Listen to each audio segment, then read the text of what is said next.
नमस्कार, मैं डॉक्टर रजनीश कुमार आप सभी का एक बार फिर से हार्दिक स्वागत करता हूँ। हिंदी साहित्य का इतिहास सीरीज के अंतर्गत हम चर्चा कर रहे हैं आचार्य रामचंद्र शुक्ल के इतिहास ग्रंथ के ऊपर। आज हम जिस विषय पर बातचीत करेंगे उसका शीर्षक है द्विवेदी युगीन कविता और स्वच्छंदतावाद। प्रिय विद्यार्थियों, इसके पहले हमने भारतेंदु युगीन हिंदी कविता नई धारा के अंतर्गत चर्चा की थी और आचार्य रामचंद्र शुक्ल ने उस नई धारा को प्रथम उत्थान नाम दिया हुआ था। आज हम जिस वीडियो लेक्चर की बात कर रहे हैं उसे आचार्य रामचंद्र शुक्ल ने नई धारा द्वितीय उत्थान नाम दिया हुआ है। तो यह सीरीज आगामी UP TGT PGT UGC net assistant professor exam और सीवीटी पीजी एंट्रेंस एग्जाम के दृष्टिकोण से बहुत ही महत्वपूर्ण है। प्रिय विद्यार्थियों, आप सभी की परीक्षाओं को ध्यान में रखते हुए हम यहाँ पर सब्जेक्टिव और ऑब्जेक्टिव दोनों दृष्टिकोणों से आपको पढ़ाने का प्रयास करते हैं। इतिहास सीरीज के माध्यम से हम कथन और तर्क पर आधारित जितने भी प्रश्न पूछे जाते हैं उनके प्रति आपकी समझ को विकसित करते हैं। यहाँ पर ओल्ड और न्यू पैटर्न के दृष्टिकोण से भी बतलाने का प्रयास किया जाता है कि पहले ये सवाल कैसे पूछा जाता था, आगे नए पैटर्न पर कैसे पूछा जा सकता है और कॉम्पिटेटिव तथा एकेडमिक दृष्टिकोण से भी आपको पढ़ाने का प्रयास किया जाता है, जिससे कि आप नौकरी भी पा जाएं और आपकी समझ भी अच्छी हो जाए। तो इन्हीं चर्चाओं को ध्यान में रखते हुए ये इतिहास सीरीज चल रहा है और हम पहुंच चुके हैं टॉपिक नंबर 81 के ऊपर। तो उम्मीद है कि आप सभी इसका लाभ उठा रहे होंगे और कम्युनिटी सेक्शन में हर वीडियो लेक्चर से संबंधित 2-4 प्रश्न मैं आप सभी के मूल्यांकन के दृष्टिकोण से पूछता हूँ। बहुत सारे विद्यार्थी जल्दीबाजी में उसका गलत जवाब दे देते हैं, बाद में पश्चाताप करते हैं। तो ये मानिए कि यहाँ पर गलत जवाब आप देते हैं तो कोई नुकसान नहीं होने वाला है, लेकिन एग्जाम हॉल में अगर एक भी प्रश्न का गलत जवाब देते हैं तो ये मानकर चलिए कि आप कई गुना पीछे हो जा रहे हैं। तो पढ़ने का मतलब यही है कि शिक्षक जो आपको बता रहा है उसको अक्षरशः पालन करना है। अगर आपने कर दिया तो आपको सफल होने से कोई नहीं रोक सकता है। तो इसी क्रम में हम जुड़े हुए हैं और मेरी आंखों में आप देखिए, आंखों में ही सत्यता दिखलाई पड़ती है। अगर आंख में आंख डालकर आप देखना शुरू कर दिए तो समझिए कि आपको कोई नहीं रोक सकता। तो चलते हम बात करते हैं विस्तार से कि आखिरकार आचार्य रामचंद्र शुक्ल ने द्विवेदी युगीन कविता और स्वच्छंदतावाद के बारे में क्या लिखा है, उनके कौन-कौन से कथन महत्वपूर्ण हैं और तथ्य महत्वपूर्ण हैं, इन दोनों को हम देखते हैं। आप इतिहास ग्रंथ देखेंगे तो शुक्ल जी ने प्रकरण 3 के अंतर्गत काव्य खंड संवत 1950 से 1975 तक समय निर्धारित किया गया है और इसमें से अगर 57 आप घटा देते हैं तो इस भी आपको मिल जाएगा। यानी कि प्रकरण 3 के अंतर्गत काव्य खंड नई धारा द्वितीय उत्थान की बात आचार्य रामचंद्र शुक्ल करते हैं और जब भी द्वितीय उत्थान की बात आती है तो आपके दिमाग में उस समय की द्विवेदी युग का आना चाहिए कि द्विवेदी युग इसके नाम पर पड़ा, कौन-कौन से कवि हैं और क्या परिस्थितियां रही हैं। आचार्य रामचंद्र शुक्ल ने इसको भी भारतेंदु युगीन हिंदी कविता की तरह ही नई धारा के अंतर्गत रखा हुआ है और उत्थान के तौर पर इसको द्वितीय उत्थान माना है। अक्सर हमने देखा है कि गद्य के क्षेत्र में जब द्विवेदी युगीन चल रहा था तो उस समय के साहित्य पर भी यूरोप का प्रभाव, आगे चलकर छायावादी साहित्य पर भी यूरोप का प्रभाव दिखाई पड़ा। अब यहाँ पर आप देख रहे हैं कि एक शब्द हमने प्रयोग किया है स्वच्छंदतावाद, यानी कि इस युग के कवियों की कविताओं में कहीं न कहीं स्वच्छंदतावाद का प्रभाव दिखलाई पड़ता है और ये वाद एक पारिभाषिक शब्दावली के अंतर्गत है। इसको हम विस्तार से भी बातचीत कर सकते हैं। वाद के संदर्भ में हमने एक वीडियो बनाई हुई थी, उसका लिंक भी हम डाल देंगे जिससे कि आप विस्तार से देख सकते हैं और नहीं तो पारिभाषिक शब्दावली प्रोफेसर अमरनाथ की एक पुस्तक है, उसमें भी आप जाकर पढ़ सकते हैं। हमने संकेत कर दिया है, आगे हम पठन-पाठन से जुड़े हुए हैं तो निश्चित तौर पर बताएँगे कि स्वच्छंदतावाद है क्या? हालाँकि अगर हम हिंदी कविता के दृष्टिकोण से देखें तो घनानंद ने इसकी शुरुआत बहुत पहले ही कर दी थी, यानी कि पुरानी परंपरा से चली आ रही रीतियों का अनुसरण न करके एक नए मार्ग का अवलोकन करना स्वच्छंदतावाद के अंतर्गत सामान्य रूप से कहा जा सकता है। तो हम देखेंगे कि द्विवेदी युगीन हिंदी कविता किस तरीके से स्वच्छंदतावाद से प्रभावित रही। आचार्य रामचंद्र शुक्ल लिखते हैं, पंडित श्रीधर पाठक के एकांतवासी योगी का उल्लेख खड़ी बोली की कविता के आरंभ के प्रसंग में प्रथम उत्थान के अंतर्गत हो चुका है। उसकी सीधी-सादी खड़ी बोली और जनता के बीच प्रचलित लय ध्यान देने योग्य नहीं है, किंतु उसकी कथा की सार्वभौम मार्मिकता भी ध्यान देने योग्य है। जिस स्वच्छंदतावाद की मैं बात कर रहा था, आप धीरे-धीरे उसका सूत्र आप देखेंगे। आचार्य रामचंद्र शुक्ल ने लिखा कि हम श्रीधर पाठक की चर्चा प्रथम उत्थान के अंतर्गत कर चुके हैं और उनके एकांतवासी योगी नाम की जो रचना है, उसके बारे में भी उल्लेख हो चुका है, जो कि खड़ी बोली की कविता के आरंभ के तौर पर माना जा सकता है। वासी योगी रचना की जो भाषा रही है, वो सीधी-सादी खड़ी बोली रही है और जनता के बीच प्रचलित लय केवल नहीं इसमें प्रमुख रखा गया है, बल्कि इसकी जो कथा है, उसकी सार्वभौम तौर पर जो मार्मिकता है, वो भी ध्यान दिया गया है, उसको भी पाठकों को ध्यान देना चाहिए। ऐसा आचार्य रामचंद्र शुक्ल एक तरीके से आग्रह भी कर रहे हैं। आगे लिखते हैं, किसी के प्रेम में योगी होना और प्रकृति के निर्जन क्षेत्र में कुटी छाकर रहना एक ऐसी भावना है, जो समान रूप में सब देशों के और सब श्रेणियों के स्त्री पुरुषों के मर्म का स्पर्श स्वभावतः करती आ रही है। यहाँ पर आप देख रहे हैं एकांतवासी योगी का अब आपके दिमाग में थोड़ा-सा बिंब आने लगा होगा कि एक ऐसा व्यक्ति जो प्रेम के वजह से एकांत में निवास कर रहा है और वो रूप कैसा धारण कर लिया है, योगी की तरह हो गया है। तो यहाँ पर कहा गया कि चाहे वो भारत की बात हो, चाहे अन्य देशों की बात हो, सब श्रेणियों के स्त्री पुरुषों के मर्म का स्पर्श स्वभावतः प्रेम भावना जो है, वो करती आ रही है। सीधी-सादी खड़ी बोली के में अनुवाद करने के लिए ऐसी प्रेम कहानी चुनना, जिसकी मार्मिकता अपढ़ स्त्रियों तक के गीतों की मार्मिकता के मेल में हो, पंडितों की बधी हुई रूढ़ि से बाहर निकलकर अनुभूति के स्वतंत्र क्षेत्र में आने की प्रवृत्ति का द्योतक है। और यही है स्वच्छंदतावाद की शुरुआत, कि जो बधी हुई रूढ़ियाँ हैं, उनका पालन न करते हुए और उन रूढ़ियों से अलग होकर स्वतंत्र क्षेत्र में आने की जो प्रवृत्ति है, वही है स्वच्छंदतावाद। शब्द आप देख रहे हैं कि स्वच्छंद और स्वतंत्र अक्सर आप एकेडमिक जगत में सुनते होंगे कि एक है स्वतंत्र और एक है स्वच्छंद, ठीक है? दोनों समानार्थी हैं, लेकिन इनकी सीमाओं में अंतर है।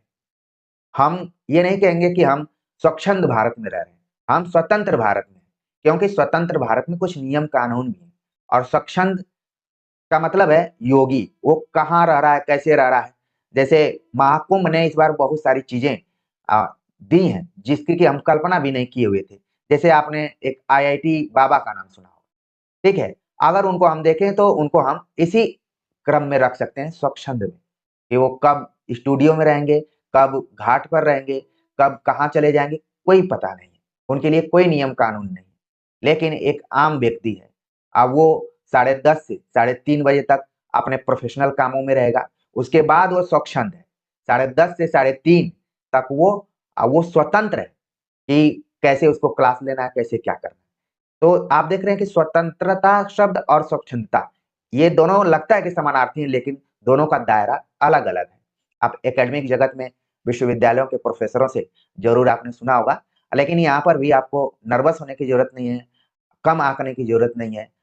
ये भी आप किसी न किसी अच्छे फैकल्टी से ही बात को समझ रहे हैं। तो प्रिय विद्यार्थियों, आपके दिमाग में आ गया कि श्रीधर पाठक की रचना एकांतवासी योगी का उल्लेख करते हुए आचार्य रामचंद्र शुक्ल ने लिखा कि खड़ी बोली में रचना तो है, लेकिन जो बधी हुई परंपरा थी कविता लिखने की, उससे ये अलग हटते हुए स्वतंत्र क्षेत्र को अपनाई हुई है। अब कैसे अपनाई है आगे पता चलेगा। लिखते हैं कि भारतीय हृदय का सामान्य स्वरूप पहचानने के लिए पुराने प्रचलित ग्राम गीतों की ओर भी ध्यान देने की आवश्यकता है। अभी तक जितने भी गीत लिखे जा रहे थे, वो सब दरबारी राजाओं के लिए लिखे जा रहे थे। रस क्या है, अलंकार क्या है, छंद क्या है, इन सारी चीज़ों पर बातचीत की जा रही थी, जिसका कि आम जनता से कोई लेना-देना ही नहीं है। जैसे आम जनता है, उससे आप पूछेंगे रस से आप क्या समझते हैं? तो वो कुछ नहीं बता पाएगी, उसके लिए अलंकार एक अलग ढंग का है। जैसे एक मज़दूरनी के लिए अलंकार अलग है और एक धन संपत्ति वाली महिला जो कि किसी शादी में जा रही है, सज-संवर कर जा रही है, उसके लिए अलंकार अलग महत्व रखता है। तो यहाँ पर क्या किया गया कि कविता के क्षेत्र में ग्राम गीतों को भी रखने का प्रयास किया गया। मतलब कविता अब दरबार से गाँवों की ओर प्रस्थान करने लगी। केवल पंडितों द्वारा प्रवर्तित काव्य परंपरा का अनुशीलन ही अलम नहीं है। मतलब कहा गया कि केवल जो पंडितों आचार्यों द्वारा, यहाँ पर पंडितों किसी जाति का उल्लेख नहीं किया गया, बल्कि आचार्यों द्वारा जो प्रवर्तित काव्य परंपरा रही है उसी का अनुशीलन करना ही अलंकार नहीं है, बल्कि गांवों की जो सुंदरता है, उसका जो सौंदर्य बोध है, वो भी महत्वपूर्ण है। बहुत सारे विद्यार्थी मुझसे पीएचडी टॉपिक्स को पूछते हैं, तो आप जरूर ध्यान में रखिए कि द्विवेदी योगीन हिंदी कविता में ग्राम गीतों का सौंदर्य बोध कैसा था, इस पे काम किया जा सकता है। तो आप समझ चुके होंगे कि द्विवेदी योगीन हिंदी कविता, जिसको कि आचार्य रामचंद्र शुक्ल ने नई धारा द्वितीय उत्थान दिया हुआ है, अब वो किस तरीके से नयापन है। पिछले वीडियो लेक्चर में हमने बताया था कि नई कविता का जिक्र हम 1954 ईस्वी के आसपास को मानते हैं, लेकिन यही नई धारा ही आगे चलकर नई कविता का रूप ले लेती है। हर समय में कवि, ऐसा कहा जाता है कि हर कवि अपनी कविता जब लिखता है तो उसकी हर दूसरी कविता नई होती है, नई पुरानी कविताएं चलती रहती हैं। मान लीजिए हम ही वीडियो लेक्चर आपको प्रस्तुत कर रहे हैं, कई बार इसको हम दोबारा करेंगे तो हो सकता है कि और नई चीज बतलाएं, इसीलिए कहा जाता है कि रिवीजन कीजिए। तो आप समझ गए होंगे कि द्वितीय उत्थान किस तरीके से नई धारा के रूप में, और इससे आप कथन तर्क आधारित प्रश्नों को भी समझ सकते हैं। आगे आचार्य रामचंद्र शुक्ल लिखते हैं, पंडितों की बधी प्रणाली पर चलने वाली काव्य धारा के साथ साथ सामान्य अपढ़ जनता के बीच एक स्वच्छंद और प्राकृतिक भावधारा भी गीतों के रूप में चलती रहती है। ठीक उसी प्रकार जैसे बहुत काल में स्थिर चली आती हुई पंडितों की साहित्य भाषा के साथ साथ लोक भाषा की स्वाभाविक धारा भी बराबर चलती रहती है। यानी कि आप देखेंगे जो भाषा है वो कई बार परनिश्चित रूप में चलती है, जिसको कि हम ऑफिशियल लैंग्वेज कई बार बोलते हैं, और कुछ भाषाएं हैं जिनको कि हम अपने व्यवहारिक जीवन में प्रयोग करते हैं, बातचीत में उसका प्रयोग करते हैं। तो आप देख रहे हैं कि साहित्य भाषा और लोक भाषा, जैसे मैं आप सभी से यहाँ बात कर रहा हूँ तो खड़ी बोली मानक हिंदी भाषा का प्रयोग कर रहा हूँ, लेकिन हो सकता है कि मैं अपने दोस्तों में अपनी मातृभाषा में बात करूं, या फिर जो लोक भाषा है जो हमारे तरफ प्रचलित है उस भाषा का प्रयोग हम कर सकते हैं। यानी कि भाषा, एक भाषा के समानांतर कई भाषाएं चलती रहती हैं। तो यहाँ पर आचार्य रामचंद्र शुक्ल ने उसी चीज को जोड़ने का प्रयास किया है कि अक्सर पहले कहा जाता था कि जो कविता है वो शिष्ट समाज यानी कि सभ्य लोगों के लिए लिखी जाती है। ये काफी डिबेट का विषय रहा, आगे चलकर भी आप देखेंगे प्रयोगवादी और नई कविता के संदर्भ में भी बात कही जा रही थी कि साहित्य किसके लिए लिखा जा रहा है, शिक्षित जनता के लिए या फिर अशिक्षित जनता के लिए। तो यहाँ पर द्विवेदी युग में आप देख रहे हैं कि अपढ़ जनता को भी केंद्र में लाने का प्रयास किया जा रहा है, और कविता को स्वच्छंद और प्राकृतिक भावधारा से जोड़कर उसमें जो भी गीत लिखे गए हैं, काव्य लिखे गए हैं, उनको भी जोड़ने का प्रयास किया जा रहा है। आगे लिखते हैं आचार्य रामचंद्र शुक्ल, जब पंडितों की काव्य भाषा स्थिर होकर उत्तरोत्तर आगे बढ़ती हुई लोकसभा से दूर पड़ जाती है और जनता के हृदय पर प्रभाव डालने की उसकी शक्ति क्षीण होने लगती है, तब शिष्ट समुदाय लोक भाषा का सहारा लेकर अपनी काव्य परंपरा में नया जीवन डालता है। ये तो यहाँ पर साहित्य भाषा और लोक भाषा की बात की जा रही है। आज हम सभी के पास मोबाइल है, टेलीविजन है और तमाम संसाधन है। आप देखते हैं कि विज्ञापन का दौर है। अब पहले विज्ञापन अंग्रेजी में ज्यादा आते थे, फिर हिंदी में आने लगे, फिर भोजपुरी में आने लगे। अब आप देख रहे हैं कि अलग-अलग लैंग्वेज में, जिससे कि विज्ञापन लोग तक पहुंच जाए, मतलब कि अपढ़ जनता भी उसको समझ जाए कि एक आदिवासी तेल लगाने से बाल बहुत घना और लंबा हो जा रहा है। तो उसका आप देखेंगे कि एक से अधिक भाषाओं में विज्ञापन होता है। अब यहाँ पर कहा गया कि जब जो साहित्य की भाषा है वो शिष्ट समुदाय में कमजोर पड़ने लगती है, तो लोक की तरफ जो रचनाकार हैं वो मुड़ जाते हैं, नया जीवन डालता है। यहाँ पर शब्द का प्रयोग किया गया कि काव्य परंपरा में नया जीवन डालता है। प्राकृत के पुराने रूपों से लदी अपभ्रंश जब लद्दड़ होने लगी, तब शिष्ट काव्य प्रचलित देशी भाषाओं से शक्ति प्राप्त करके ही आगे बढ़ सका। अब आचार्य रामचंद्र शुक्ल सीधे स्पिन करते हुए आदिकाल में, बात हो रही है द्विवेदी युग की, लेकिन परंपरा से जोड़ते हुए, यही होती है खास विशेषता कि कैसे चीजों को कोरिलेट कर दिया जाए, जोड़ दिया जाए। तो रामचंद्र शुक्ल का ये कथन बड़ा ही इंपॉर्टेंट है। सवाल पूछा जाता है कि किसका है, क्योंकि जब भी भाषा की बात होती है तो उसमें रामविलास शर्मा का नाम आ जाता है, उसमें हजारी प्रसाद द्विवेदी का नाम आ जाता है, उसमें सुनीति कुमार चटर्जिया का नाम आ जाता है, और उसमें जितने भी भाषाविद हैं उनका नाम आ जाता है। तो यहाँ पर ध्यान में रखिए कि ये बात आचार्य रामचंद्र शुक्ल ने कही है कि प्राकृत के पुराने रूपों से लदी अपभ्रंश जब लद्दड़ होने लगी, मतलब कमजोर होने लगी, तब शिष्ट काव्य प्रचलित देशी भाषाओं से शक्ति प्राप्त करके ही आगे बढ़ा। और आपको याद आ गया होगा कि आचार्य रामचंद्र शुक्ल ने आदिकाल में प्राकृत भाषा, अपभ्रंश काव्य और देशी भाषा काव्य का विभाजन किया हुआ है। और कौन कौन सी रचनाएं हैं, इन सब पर मैं बातचीत कर चुका हूं। आगे वो लिखते हैं, यही प्राकृतिक नियम काव्य के स्वरूप के संबंध में भी अटल समझना चाहिए। जब जब शिष्टों का काव्य पंडितों द्वारा बध कर निश्चेष्ट और संकुचित होगा, तब तब उसे सजीव और चेतन प्रसार देश की सामान्य जनता के बीच स्वच्छंद बहती हुई प्राकृतिक भावधारा से जीवन तत्व ग्रहण करने से ही प्राप्त होगा।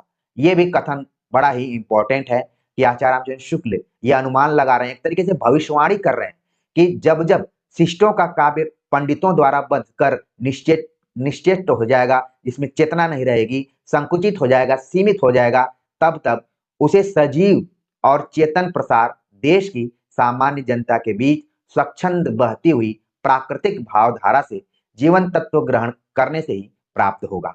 आगे लिखते हैं, यह भावधारा अपने साथ हमारे चिर परिचित पशु पक्षियों, पेड़ पौधों, जंगल मैदानों आदि को भी समेटे चलती है। देश के स्वरूप के साथ यह संबद्ध चलती है।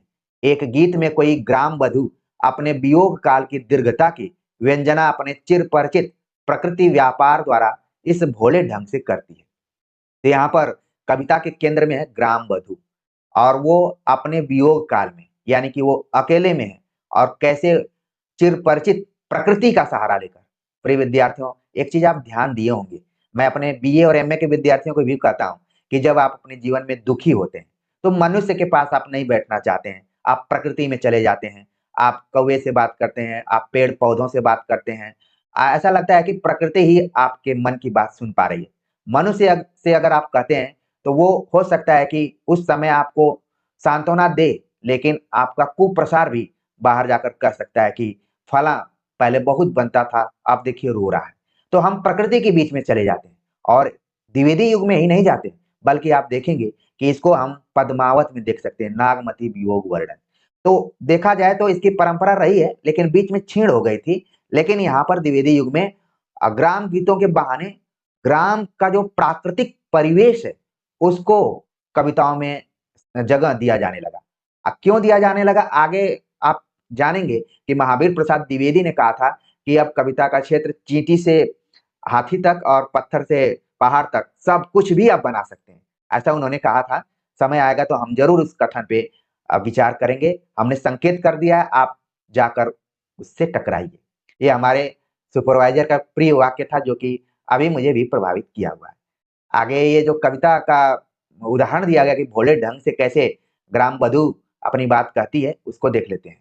जो नीम का प्यारा पौधा प्रिय अपने हाथ से द्वार पर लगा गया, वह बड़ा होकर फूला और उसके फूल झड़ भी गए, पर प्रिय न आया।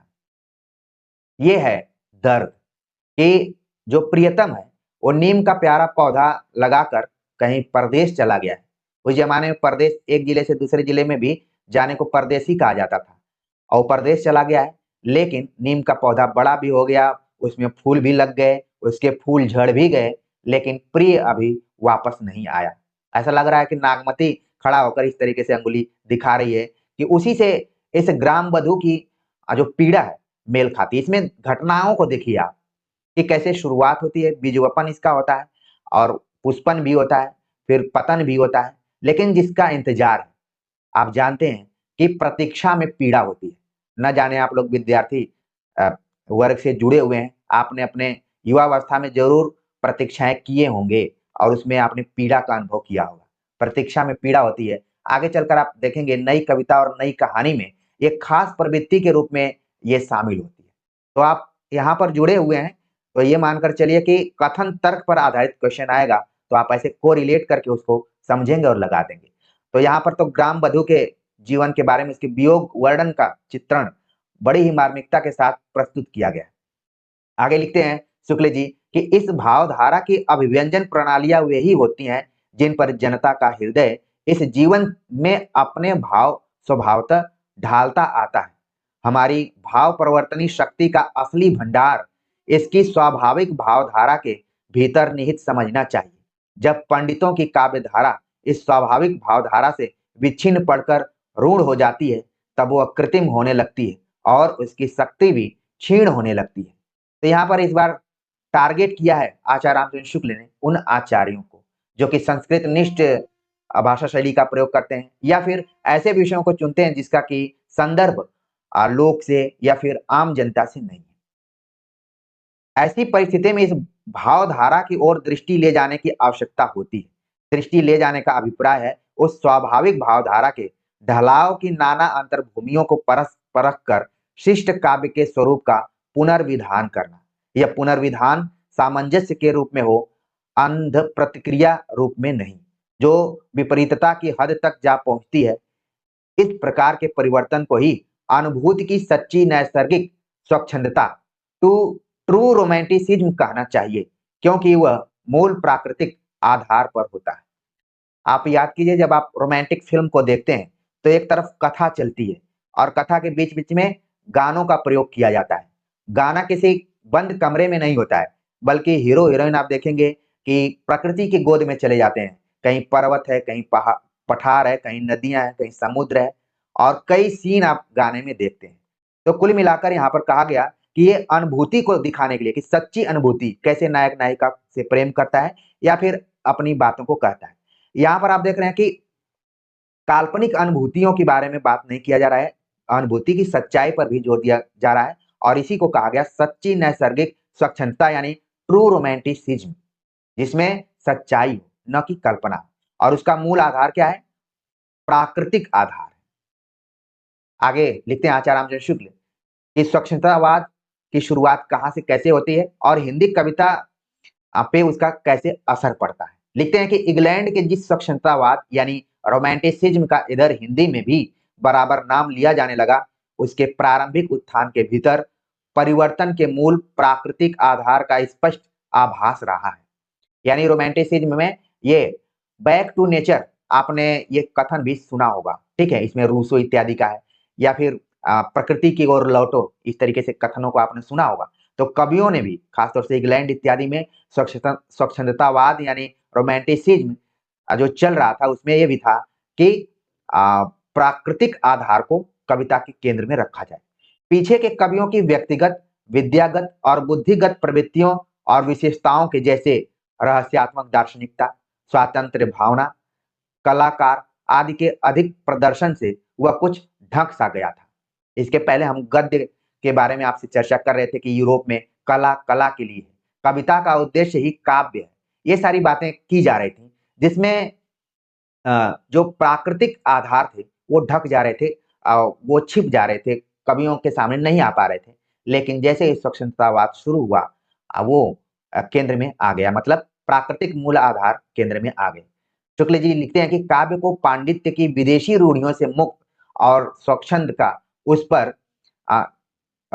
स्वच्छंद काऊ पर, यहाँ पर एक व्यक्ति का नाम है, इसको दोबारा से हम पढ़ लेते हैं। काव्य को पांडित्य की विदेशी रूढ़ियों से मुक्त और स्वच्छंद काउपर ने किया था।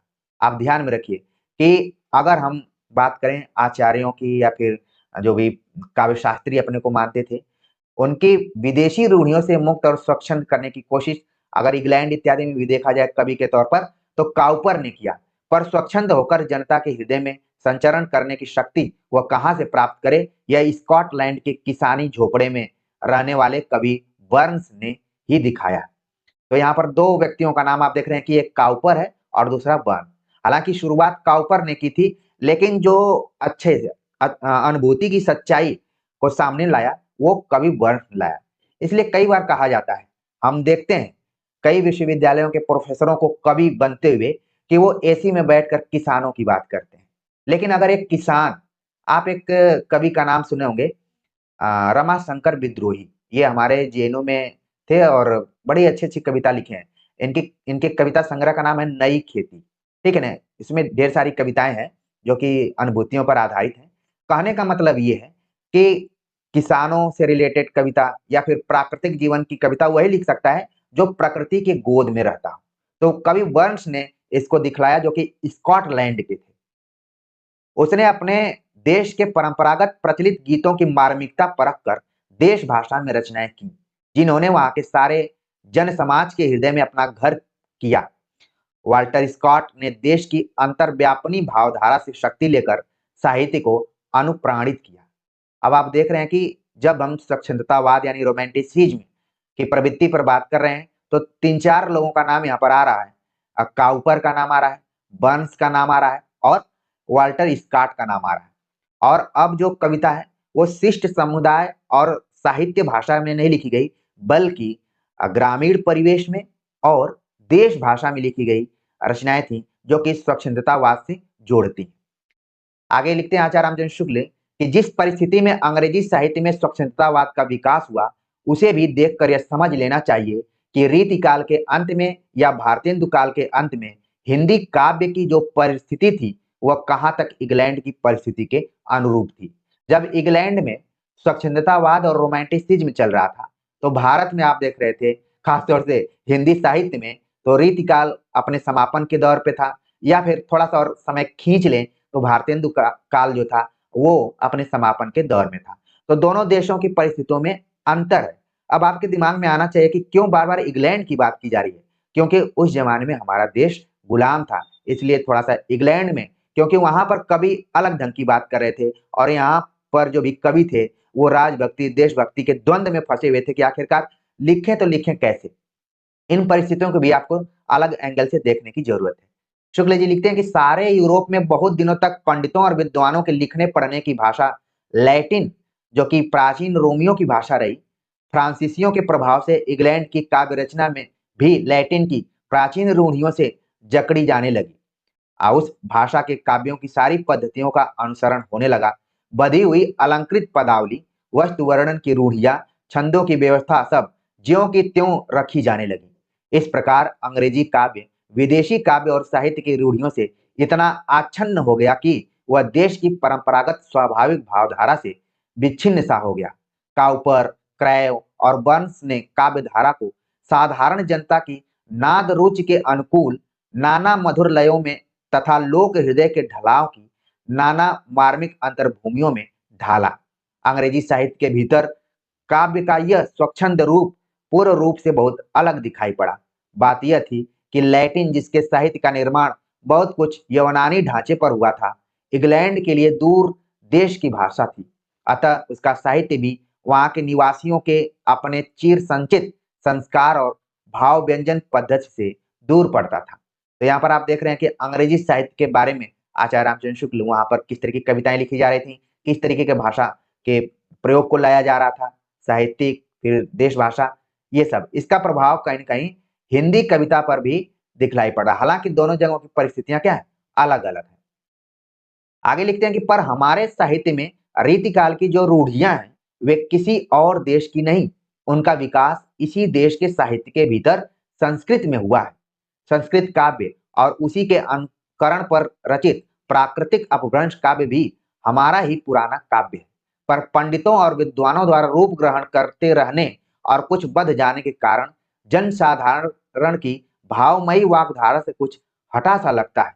पर एक ही जाति के बीच आविर्भूत होने के कारण दोनों में कोई मौलिक पार्थक्य नहीं है, कोई अंतर नहीं है। अतः हमारे वर्तमान काव्य क्षेत्र में यदि अनुभूति की स्वच्छंदता की धारा प्रकृत पद्धति पर अर्थात परंपरा से चले आते हुए मौखिक गीतों के मर्म स्थल से शक्ति लेकर चलने पाती, तो वह अपने ही काव्य परंपरा होती और अधिक सजीव और स्वच्छंद की हुई। तो यहाँ पर कहा जा रहा है कि जो हमारे यहाँ रीतिकाल की रूढ़ियां थी, वो किसी और देश की नहीं थी, बल्कि इसी देश में विकसित हुई थी। संस्कृत से इसको जोड़ने का प्रयास किया, अपभ्रंश से जोड़ने का प्रयास किया, और कैसे वो एक सीमित वर्ग तक प्रवृत्तियां, काव्य प्रवृत्तियां रह गई। जन साधारण उसमें कहीं ऐसा लगता था कि उपेक्षित सा था, लेकिन धीरे धीरे जब स्वच्छंदतावादी कविताएं लिखी जाने लगी, तो उसमें जन साधारण को भी केंद्र में रखने का प्रयास कवियों ने किया है। यही सारी बातें यहाँ पर आचार्य रामचंद्र शुक्ल लिख रहे हैं। उम्मीद है कि आप सभी को समझ में आ रहा होगा। आगे वो लिखते हैं कि रीतिकाल के भीतर हम दिखा चुके हैं कि किस प्रकार रसों और अलंकारों के उदाहरणों के रूप में रचना होने से और कुछ छंदों की परिपाटी बध जाने से हिंदी कविता जकड़ सी उठी थी। हरिश्चंद्र के सहयोगियों में काव्य धारा को नए नए विषयों की ओर मोड़ने की प्रवृत्ति दिखाई पड़ी, पर भाषा ब्रज ही रहने दी गई और पद्य के ढांचों, अभिव्यंजना के ढंग तथा प्रकृति के स्वरूप निरीक्षण आदि में स्वच्छंदता के दर्शन न हुए। ये सारी चीजें आप लोग भी कनेक्ट कर रहे होंगे, जोड़ रहे होंगे कि जब हम रीतिकाल पर बात कर रहे थे तो रीतिकाल में ज्यादातर रस और अलंकार की बात की जा रही थी, छंदों की बात की जा रही थी, और कविता ऐसा लगता था कि रस अलंकार छंद में जकड़ गई, इससे बाहर नहीं निकल पा रही। लेकिन आगे चलकर भारतेंदु हरिश्चंद्र और उनके जो सहयोगी कवि थे, अगर हम नई धारा प्रथम उत्थान की बात करें तो हमने उसमें बतलाया था कि नए नए विषयों को उन्होंने जोड़ने का प्रयास किया, जिसमें सबसे ऊंचा स्वर था देशभक्ति का स्वर। तो लेकिन भाषा के दृष्टिकोण से देखा जाए तो भाषा ब्रज ही थी उनकी। लेकिन धीरे धीरे देखा जाए तो उसमें स्वच्छंदता के दर्शन तो नहीं हुए थे। इस प्रकार की स्वच्छंदता का आभास पहले पहल पंडित श्रीधर पाठक ने ही दिया। ये कथन बहुत ही इंपॉर्टेंट है। ये पूछा जाता है कि आचार्य रामचंद्र शुक्ल ने स्वच्छंदता वादी प्रवृत्ति या स्वच्छंदता की प्रवृत्ति सबसे पहले किस कवि में उन्होंने देखा था, तो कवि हैं श्रीधर पाठक, और इनकी रचना का उल्लेख एकांतवासी योगी नामक रचना में कर दिया गया है। आगे लिखते हैं कि उन्होंने प्रकृति के रूढ़िबद्ध रूपों तक ही न रहकर अपनी आंखों से भी उसके रूपों को देखा है। अब देखिए, पीएचडी का टॉपिक आप चुन सकते हैं कि जो श्रीधर पाठक के कविताओं में प्रकृति चित्रण है और छायावादी कवि पंत की कविताओं में जो प्रकृति चित्रण है उनमें क्या अंतर है, तुलनात्मक अध्ययन किया जा सकता है। यहीं से तो पीएचडी के टॉपिक बनते हैं, बस थोड़ा सा पढ़ने की जरूरत है। विद्यार्थी घबराने लगते हैं और उनके घबराहट में थोड़ा सा योगदान दे देते हैं। जब वो वाइवा देने जाते हैं तो हर एक्सपर्ट को लगता है कि सारी चीजें पुरानी हो चुकी हैं, अब नया कुछ बचा ही नहीं। तो जानते हैं पीएचडी में कैसे एडमिशन होता है, आप अच्छे से सारी चीजों को जानते होंगे। लेकिन इन तमाम चीजों से ऊपर उठते हुए आपको ध्यान में रखना है कि आचार्य रामचंद्र शुक्ल ने स्वच्छंदता का सबसे पहले आभास देखा श्रीधर पाठक की कविताओं में। लिखते हैं कि गुणवंत हेमंत में वे गांव में उपजने वाली मूली, मटर ऐसी वस्तुओं को भी प्रेम से सामने लाए जो परंपरागत ऋतु वर्णनों के भीतर नहीं दिखाई पड़ती। यानी कि श्रीधर पाठक को मानना पड़ेगा कि जो उन्होंने कविता लिखी गुणवंत हेमंत, हेमंत एक ऋतु का नाम भी आप जानते हैं, उसमें उन्होंने गांव में उपजने वाली मूली, आप इसका सेवन भी करते होंगे, मटर इसका भी सेवन करते होंगे, तो ऐसी चीजें जिन पर के लोगों का ध्यान ही नहीं जाता था। लोगों को लगता था कि अब यही दिन आ गया है कि मूली और मटर पर कविता लिखी जाए। लेकिन राम गीत को ध्यान में रखते हुए श्रीधर पाठक ने हाशिए पर रहने वाली चीजों को भी कविता के केंद्र में रखा, जो कि उसको जन साधारण से जोड़ती है। लिखते हैं कि इसके लिए उन्हें पंडित माधव प्रसाद मिश्र की बौछार भी सहनी पड़ी। माधव प्रसाद मिश्र के बारे में हम पहले भी चर्चा कर चुके हैं, और माधव प्रसाद मिश्र जो थे बड़े गुस्सैले टाइप के थे, गुस्सा भी हो जाते थे। तो इन्होंने देखा श्रीधर पाठक इस तरीके से कविताएं लिख रहे हैं, तो एक तरीके से उन्होंने एक बौछार करना शुरू कर दिया, मतलब कटाक्ष करना, आलोचना शुरू कर दी कि अब ये दिन आ गए हैं कि लोग मूली और मटर पर कविता लिख रहे हैं। उन्होंने खड़ी बोली पद्य के लिए सुंदर लय और चढ़ाव उतार के कई नए ढांचे भी निकाले, और इस बात का ध्यान रखा कि छंदों का सुंदर लय से पढ़ना एक बात है, राग रागनी गाना दूसरी बात है। ये देखिए कथन कितना महत्वपूर्ण है। अभी इसके पहले हमने देखा कि एक कवि थे जो कि छंदों में यति भंग के लिए जाने जाते थे, वो यति का भंग कर देते थे। लेकिन यहाँ पर जो श्रीधर पाठक है, उनका ये मानना है कि छंदों का सुंदर लय से पढ़ना एक बात है और राग रागनी गाना दूसरी बात है। ठीक है ना? तो ये चीज है, आपको ध्यान में रखना है। आगे लिखते हैं कि ख्याल या लावनी की लय पर जैसे एकांतवासी योगी लिखा गया, वैसे ही सूथरे संयों के सदुकड़ी ढंग पर जगत सच्चाई सार, जिसमें कहा गया कि जगत है सच्चा, तनिक न कच्चा, समझो बच्चा इसका भेद। इसके अतिरिक्त स्वर्गीय वीणा में उन्होंने उस परोक्ष दिव्य संगीत की ओर रहस्यपूर्ण संकेत किया जिसके ताल सुर पर यह सारा विश्व नाच रहा है।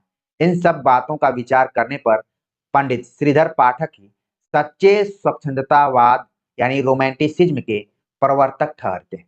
तो तमाम बातों को बतलाने के बाद आचार्य रामचंद्र शुक्ल अपनी बात को पुष्ट कर देते हैं, चाहे वो गुणवंत हेमंत कविता हो एकांतवासी योगी कविता हो, या फिर स्वर्गीय वीणा कविता हो, या फिर एक कविता और जगत सच्चाई सार हो, सभी के विषय वस्तुओं को ध्यान से देखते हुए, विश्लेषण करते हुए आचार्य रामचंद्र शुक्ल ने लिखा कि श्रीधर पाठक ही सच्चे स्वच्छंदतावाद यानी रोमांटिसिज्म के प्रवर्तक हैं। तो आपके लिए ये आगामी एग्जाम के लिए महत्वपूर्ण है, सवाल पूछा जा सकता है। आगे बात करते हैं। लिखते हैं कि खेद है कि सच्ची और स्वाभाविक स्वच्छंदता का यह मार्ग हमारे काव्य के क्षेत्र के बीच चल नहीं पाया। बात यह है कि उस समय पिछले संस्कृत काव्य के संस्कारों के साथ पंडित महावीर प्रसाद द्विवेदी हिंदी साहित्य क्षेत्र में आए, जिनका प्रभाव गद्य साहित्य और काव्य निर्माण दोनों पर बहुत व्यापक पड़ा। हिंदी में परंपरा से व्यवहृत छंदों का स्थान पर संस्कृत के वर्ण वृत्तों का चलन हुआ, जिसके कारण संस्कृत पदावली का समावेश बढ़ने लगा। जो प्रयास श्रीधर पाठक ने शुरू किया था, स्वच्छंदतावाद और रोमांटिसिज्म, महावीर प्रसाद द्विवेदी थोड़ा सा मुझे लगता है कि रोमांटिक तत्व को थोड़ा सा अब वो कमजोर तत्व मानते थे। अब प्रेम इत्यादि उनके दिमाग में हमेशा रहता था आदर्श, इसीलिए उसी पर उन्होंने एक पैटर्न बनाया कि इस तरह की कविता रहेंगी तभी हम उसको सही मायने में कविता कहेंगे। तो जब वो आए, यानी कि जब महावीर प्रसाद द्विवेदी आए तो केवल महावीर प्रसाद द्विवेदी नहीं आए, बल्कि उसके साथ वो सरस्वती पत्रिका भी लेकर आ रहे हैं, इसीलिए महावीर प्रसाद द्विवेदी को जाना जाता है। जब वो आए तो गद्य में तो उनका प्रभाव था, लेकिन उन्होंने काव्य निर्माण में भी काफी अपना प्रभाव दिखाया। उन्होंने कवियों को बतलाया कि कैसे कविता लिखना है, क्या करना है, क्या नहीं करना है। तो अब यहाँ पर परिणाम ये हुआ कि जिस स्वच्छंदता की बात की जा रही थी, अब क्या हुआ कि छंदों के स्थान पर संस्कृत के वृत्तों का चलन हुआ, और इनमें सबसे आगे निकले अयोध्या सिंह उपाध्याय हरिऔध। इसीलिए आपने पिछले साल के क्वेश्चन पेपर में देखा होगा कि सवाल पूछा जाता है कि संस्कृत वर्ण वृत्त पर आधारित कौन सी रचना है, तो प्रिय प्रवास का नाम उसमें सबसे पहले आता है। और इस वजह से जितनी भी कविताएं उस समय लिखी जा रही थी, सब में संस्कृत पदावली का समावेश बढ़ने लगा। भक्ति काल और रीति काल की परिपाटी के स्थान पर पिछले संस्कृत साहित्य की पद्धति की ओर लोगों का ध्यान बटा। आप देख रहे हैं कि हिंदी कविता की जो यात्रा है वो कैसे टेढ़े मेढ़े रूप में आगे बढ़ रही है। ठीक वैसे ही जैसे आप सभी परीक्षाओं की तैयारी करते हैं, कभी आप सीधी रास्ता में चलते हैं, कभी टेढ़ी रास्ता में चल जाते हैं, कभी हताश होते हैं, कभी निराश होते हैं, कभी उत्साह में हो जाते हैं, कभी किंग कर्तव्य विमूढ़ हो जाते हैं, आपको समझ में नहीं आता कि करना क्या है। यहाँ पर भी है, कवियों को भी समझ में आ रहा था कि कविता कैसे लिखा जाए। तो चीजों को आप देखिए, आगे लिखते हैं शुक्ल जी कि द्विवेदी जी सरस्वती पत्रिका द्वारा बराबर कविता में बोलचाल की सीधी सादी भाषा का आग्रह करते रहे, जिससे इतिवृत्तात्मक यानी मैटर ऑफ फैक्ट पद्यों का खड़ी बोली में ढेर लगने लगा। यह तो हुई द्वितीय उत्थान के भीतर की बात। द्वितीय उत्थान में आपने देखा कि जो कविता है वो शिष्ट समुदाय और साहित्य भाषा से गुजरते हुए जनसाधारण और लोक भाषा तक गई। फिर छंदों से भी कई बार मुक्त लिखने की कोशिश की गई, लेकिन संस्कृत वर्ण वृत्तों का प्रयोग करते हुए संस्कृत पदावली का इसमें समावेश किया गया।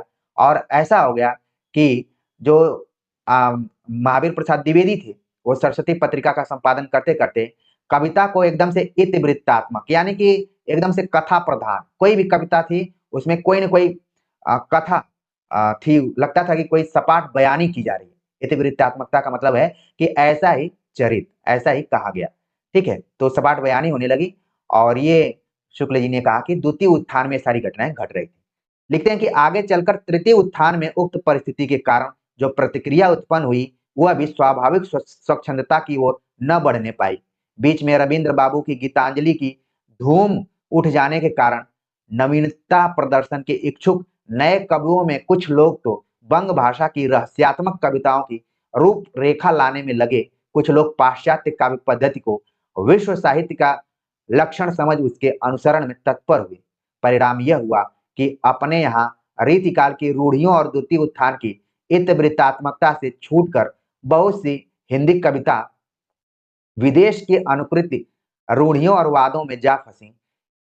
इन्हें गिने नए कवि भी स्वच्छंदता के मार्मिक और स्वाभाविक पथ पर चले। तो यहाँ पर आप देख रहे हैं कि जहां कविता रीतिकाल में रूढ़ियों में बधी हुई थी, रस अलंकार छंदों के लिए जानी जा रही थी, द्वितीय उत्थान में आगे चलकर जो इतिवृत्तात्मकता के रूप में जानी जाने लगी, लेकिन आगे चलकर जो हिंदी कविता है वो विदेशी नकल पर आ गई, यानी कि वहां की जो रूढ़ियां थी, वाद थे, उनके बीच में जाकर फंस गई।